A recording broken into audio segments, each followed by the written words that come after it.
ఈ జస్టిస్ వర్మ కేసులో ఏదైతే ఫైర్ యాక్సిడెంట్ అయిందో అన్ఎక్స్ప్లెయిన్డ్ క్యాష్ రికవరీ దొరికింది. ఈ సోర్స్ ఏందో ఎవరు మాట్లాడలే. ఇప్పటిదాకా దాని మీద పోలీస్ కేసు లేదు. ఇన్ఫాక్ట్ చెప్పాలంటే జుడిషియల్ ఇమ్యూనిటీ ఉన్నది. పబ్లిక్కి ఇది నిజంగా కోపం తెప్పించింది. ఇదేంది, మమ్మల్ని అయితే 1,00,000 క్వశ్చన్లు అడుగుతారు, జడ్జిలను అడగరా? అంటే వాళ్ళ అపాయింట్మెంట్ దొరకంగా వాళ్ళు దేవుళ్ళు అయిపోతారా అననే ఒక సోషల్ మీడియాలో ఒక పెద్ద పబ్లిక్ వాళ్ళ ఆవేదన వ్యక్తం చేశారు. సో ఈ కొలేజియం సీక్రసీ అనేది ఇప్పుడు అవుట్డేటెడ్, ఇంకా రిస్కీ అని చెప్పి అనలిస్టులు భావిస్తుంటే సూర్యకాంత్ గారు మళ్ళీ ఒకసారి దర్వాజా ఓపెన్ చేసుడు అనేది గుణాత్మకం. నిజంగా చెప్పాలంటే దాన్ని అప్రిషియేట్ చేయాలి మనం. అయితే కొలేజియం అనేది కాన్స్టిట్యూషన్ కాదు, మళ్ళీ డెమోక్రటిక్ అకౌంటబిలిటీ గ్యాప్ కనిపిస్తుంది. బికాస్ కొలేజియం అనేది definitely is not a constitution, but జడ్జెస్కి ఒక హై ఇమ్యూనిటీ అనేది మాత్రం ఖచ్చితంగా ఉన్నది.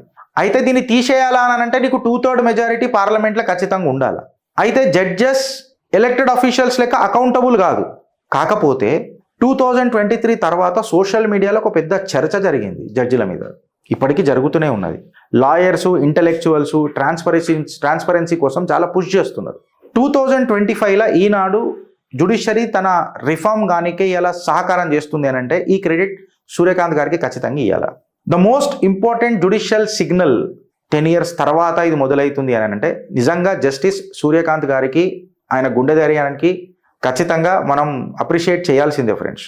2015లో స్టక్ డౌన్ అయిన తర్వాత మళ్ళీ దీన్ని ముంగడికి తీసుకురావడం అనేది నిజంగా ఒక చారిత్రాత్మక ఘట్టమే.